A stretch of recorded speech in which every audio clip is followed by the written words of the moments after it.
Apa kabar semuanya? Baik. Alhamdulillah. Nah, sebelum kita mulai pembelajarannya, kita terlebih dahulu membaca doa. Siapa yang memimpin doanya?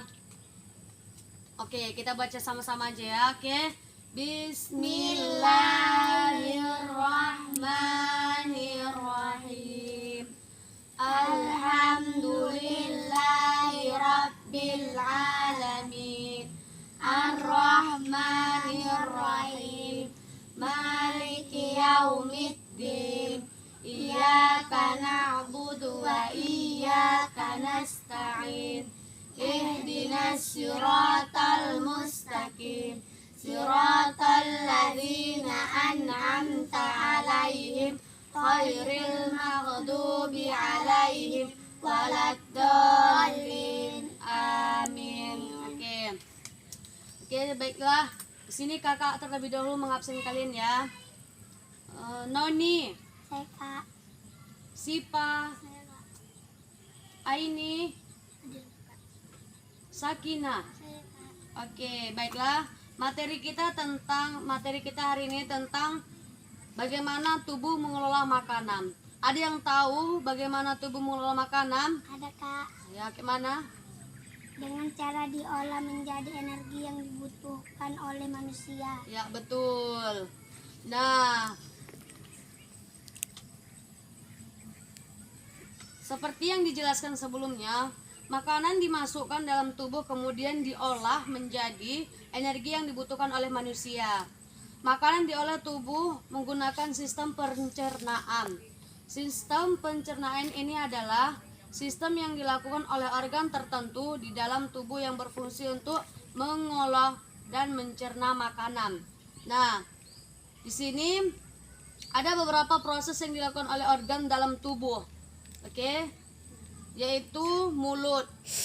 Mulut adalah awal dari saluran pencernaan. Siapa yang tahu mulut itu berfungsi untuk apa? Ya. Mulut berfungsi untuk menghaluskan makanan sebelum ke saluran selanjutnya. Ya, betul. Nah, mulut itu dilakukan oleh gigi. Selain itu, dalam mulut juga terdapat kelenjar air liur. Tahu air liur? Air ludah ini. Yang berguna untuk memproduksi air liur guna menghaluskan makanan. Nah, jadi air liur kita ini berfungsi untuk menghaluskan makanan. Ketika kita memasukkan makanan, kita menggigitnya tapi itu tercampur dengan air liur kita agar dapat menghaluskan makanan dan agar mempermudah kita untuk menelannya. Nah, kerongkongan. Setelah makanan selesai dikunyah dan dihaluskan dalam mulut, lidah akan mendorong makanan yang sudah halus ke belakang mulut menuju esofagus atau kerongkongan.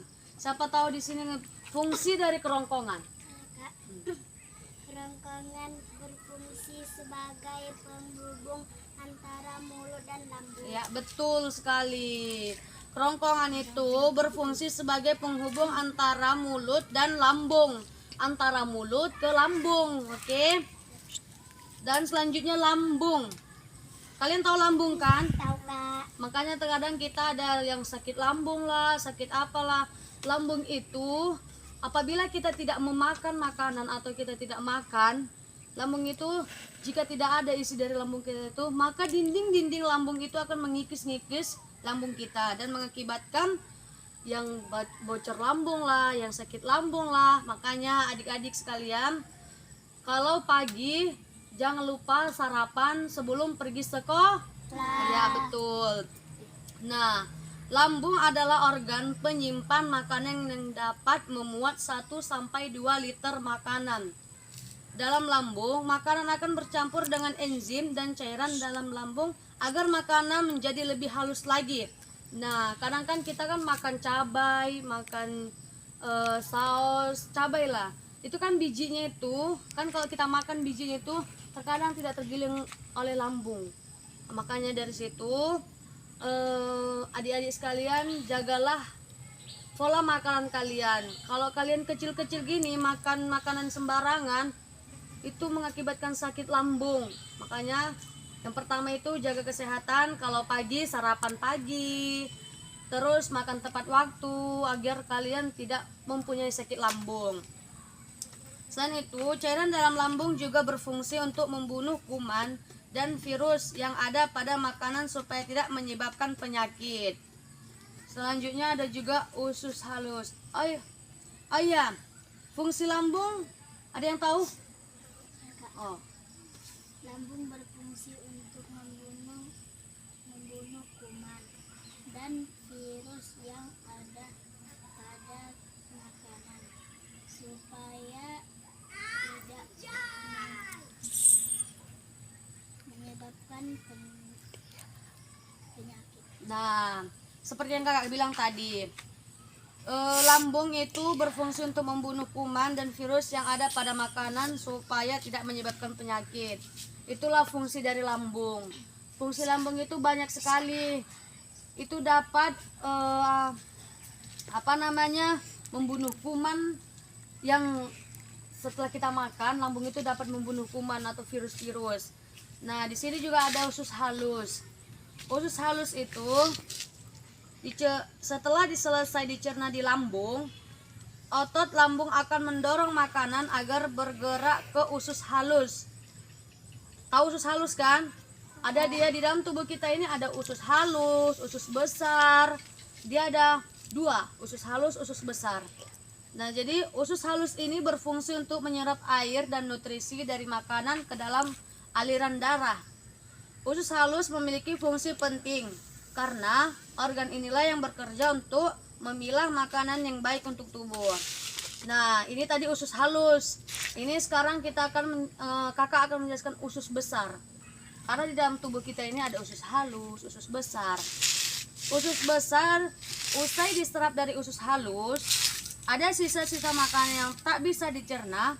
Usus besar berfungsi untuk mengolah sisa-sisa makanan serta racun dalam tubuh menjadi tinja atau kotoran. Nah, setelah dari usus halus, makanan kita itu berjalan ke usus besar. Nah, disitulah makanan serta racun-racun dalam tubuh menjadi tinja atau kotoran. Tahu kotoran kan? Dari usus halus. Terus mereka berjalan ke usus besar. Setelah itu racun-racun yang kita makan itu dia menuju ke bagian kotoran. Makanan mana yang tidak layak untuk kita konsumsi yang masuk ke dalam tubuh kita, nah itu akan menjadi kotoran. Oke. Baiklah adik-adik, mungkin sampai sini penjelasan kakak. Tapi kakak punya tugas sama kalian besok. Tapi ini tugasnya untuk besok ya. Oke, baiklah. Mungkin sampai di sini aja pembelajaran kita pada hari ini. Sebelum kita menutup pembelajarannya, rapikan dulu kertasnya, simpan dulu penanya. Oke, sebelum kita udah rapikan itu. Oke, sebelum kita tutup, alangkah baiknya kita mengucapkan alhamdulillah. Oke, baik. Baiklah, kita berdoa dulu. Ada yang mau memimpin doanya? Gak ada? Oke, baiklah kita sama-sama ya. Bismillahirrahmanirrahim. Alhamdulillahi rabbil alamin. Ar-Rahmanir-Rahim. Maliki yaumiddin. Iyyaka na'budu wa iyyaka nasta'in. Ihdinas siratal mustaqim. Siratal ladzina an'amta 'alaihim ghairil maghdubi 'alaihim waladdallin. Amin. Oke, terima kasih adik-adik. Assalamualaikum warahmatullahi wabarakatuh. Waalaikumsalam warahmatullahi wabarakatuh.